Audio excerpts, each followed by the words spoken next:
Every child of the 80s knows the classic 1985 film, The Goonies, and if you grew up playing the Nintendo Entertainment System, then you probably remember a video game released by Konami in 1987 called The Goonies II. But wait, why is it called The Goonies II? Was there an earlier Goonies game that came out before this one?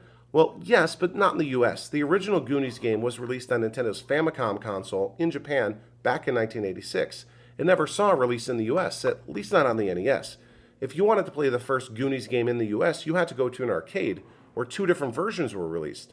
The first was for the Nintendo Versus system, which I don't have, but I do have the marquee artwork hanging on my wall. The other version of the Goonies, released for arcades in the US, was for the Nintendo PlayChoice 10 system, which I do have in my home arcade. It's more of a traditional platformer than the NES sequel, and it doesn't have any of the first-person point-and-click adventure segments, but it's definitely worth dropping a few quarters if you ever find one in an arcade.